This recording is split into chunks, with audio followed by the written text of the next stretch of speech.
Lo sadar gak sih?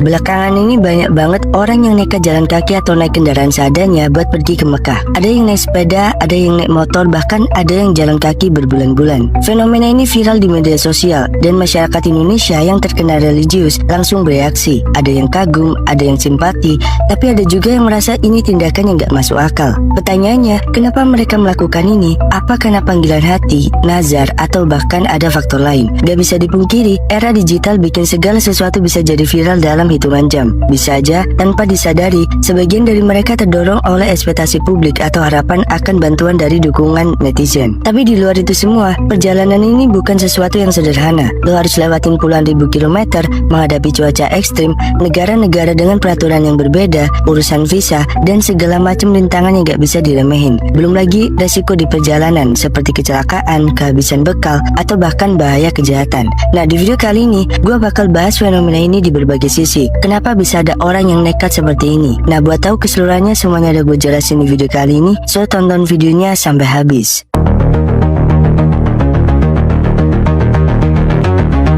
Kalau lo denger ada orang yang jalan kaki atau naik sepeda ke Mekah, pertanyaan pertama yang harusnya muncul di kepala lo adalah, ini beneran mungkin gak sih? Secara teori, ya mungkin. Ada beberapa orang di dunia yang berhasil jalan kaki ke Mekah, tapi mereka punya perencanaan yang matang, dukungan logistik yang kuat, dan pemahaman tentang setiap negara yang bakal mereka lewatin. Tapi kalau kita ngomongin sebagian besar kasus yang viral di Indonesia, kebanyakan dari mereka jalan tanpa rencana jelas, tanpa bekal cukup, atau bahkan tanpa ngerti prosedur administratif yang harus mereka urus. Coba kita lihat faktanya.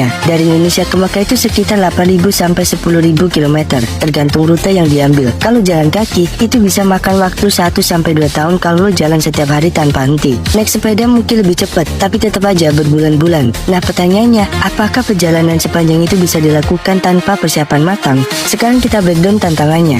Pertama, rute perjalanan. Dari Indonesia, orang biasanya akan melewati Malaysia, Thailand, Myanmar, India, Pakistan, Iran, lalu masuk ke negara-negara Arab sebelum sampai ke Arab Saudi. Ini bukan perjalanan santai yang bisa lo tempuh. Tiap negara punya aturan ketat soal imigrasi. Bahkan beberapa negara seperti Myanmar dan Pakistan punya kondisi politik dan keamanan yang gak stabil. Ada konflik, ada zona perang, ada daerah yang gak bisa dimasuki sembarangan. Kalau lo gak paham soal ini, lo bisa kejebak di situasi yang membahayakan nyawa lo sendiri. Yang kedua, visa dan izin perjalanan. Lo gak bisa sembarang lewat dari satu negara ke negara lain tanpa dokumen resmi. Banyak negara yang gak ngasih visa on arrival buat orang Indonesia. Artinya, lo harus ngurus visa di jauh-jauh hari sebelum berangkat. Bahkan kalaupun lo berhasil masuk ke satu negara, gak ada jaminan lo bakal diizinkan buat lanjut ke negara berikutnya. Lo bisa kena deportasi, ditahan di perbatasan